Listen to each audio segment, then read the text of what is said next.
ఓం శ్రీ మాత్రే నమః. మాణిక్యవీణాముపలాలయంతీం మదాలసాం మంజులవాగ్విలాసాం మాహేంద్రనీలజ్యుతి కోమలాంగీం మాతంగకన్యాం మనసా స్మరామి. చతుర్భుజే చంద్రకళావతంసే కుచోన్నతే కుంకుమరాగశోణే పుండ్రేక్షుపాశాంకుశ పుష్పబాణహస్తే నమస్తే జగదేకమాతః. మాతా మరకతశ్యామ మాతంగీ మధుశాలినీ కుర్యాత్కటాక్షం కళ్యాణి కదంబవనవాసిని. జయ మాతంగతనయే జయ నీలోత్పలజ్జుతే జయ సంగీతరసకే జయ లీలాసుఖప్రియే.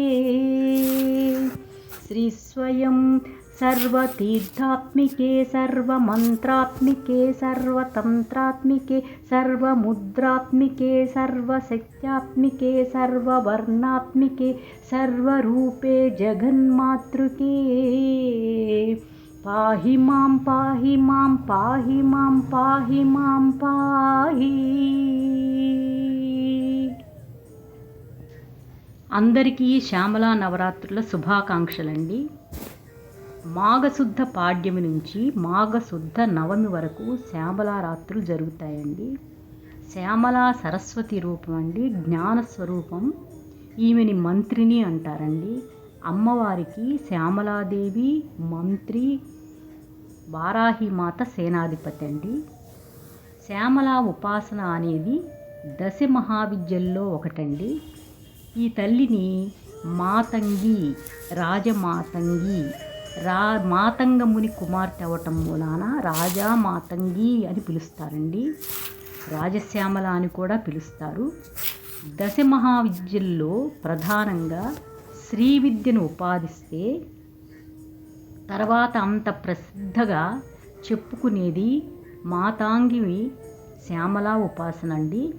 ఈ ఉపాసన వామాచారం, దక్షిణాచారం రెండు పద్ధతుల్లో ఆరాధిస్తారండి. ముఖ్యంగా ఉత్తర భారతదేశంలో ఈ దశ మహావిద్య సాధన మహాప్రసిద్ధి అండి. ఈ 10 విద్యల్లో ఏది ఉపాసించినా మిగతా 9 విద్యలు అందులోనే కలిసి ఉంటాయండి. కనుక దశ మహావిద్యలో ఒక్క విద్య సాధన చేసిన మిగిలిన అన్నిటిలో ఉపాసనా విధి తెలిసిపోతుందండి, త్వరగా సిద్ధిస్తుంది. అయితే ఈ దశ మహావిద్యల్లో శ్రీ విద్య ప్రధానంగా శంకరులు వారు వ్యాప్తిలోకి తెచ్చారండి. దానికి కారణం శ్రీ విద్యలో బ్రహ్మజ్ఞాన తత్వం గురించి ఉంటుంది. ముఖ్యంగా తాంత్రిక ఉపాసకులు ఈ శ్యామలా నవరాత్రిని విశేషంగా జరుపుకుంటారండి. విశుక్రుడు అనే రాక్షసుని సంహరించిన దేవతల్లో వారాహి, శ్యామల రూపాలు ప్రధానమైనవిగా ఉంటాయండి. లలితా సహస్రనామ వివరణలో కూడా ప్రస్తావించబడిందండి. అమ్మవారి కుడివైపు శ్యామలాదేవి, ఎడంవైపు వారాహిదేవి ఉంటారండి. అమ్మవారు ఆమె అనామిక ఉంగరాన్ని రాజముద్రగా శ్యామలాదేవికి అలంకరించి ఆమెని ప్రతినిధిగా రాజ్య భారమంతా అప్పగించిందండి. అందుకే రాజశ్యామల అంటారు.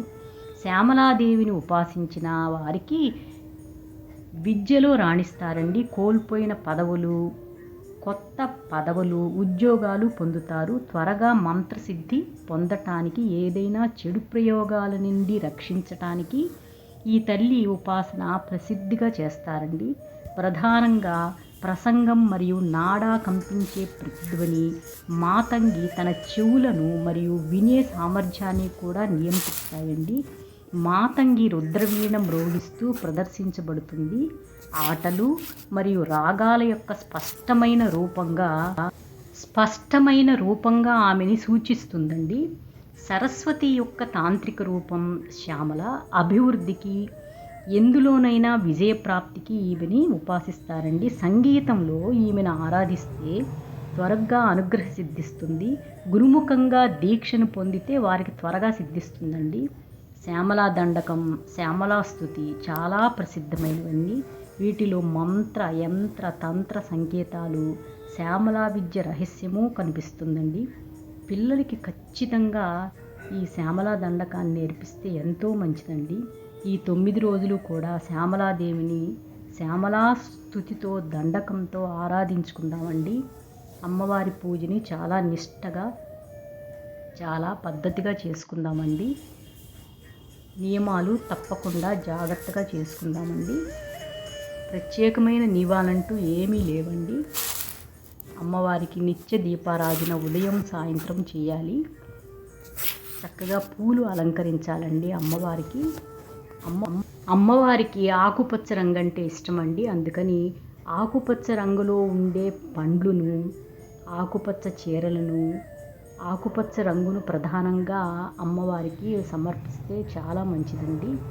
పెరుగు నైవేద్యంగా సమర్పిస్తారండి అమ్మవారికి. పెరుగు మనము స్వయంగా తోడు పెట్టుకొని రాత్రిపూట దానిపైన కొద్దిగా తేనె వేసి అమ్మవారికి నైవేద్యంగా పెడితే ఇంకంతకంటే ఏం అవసరం లేదండి.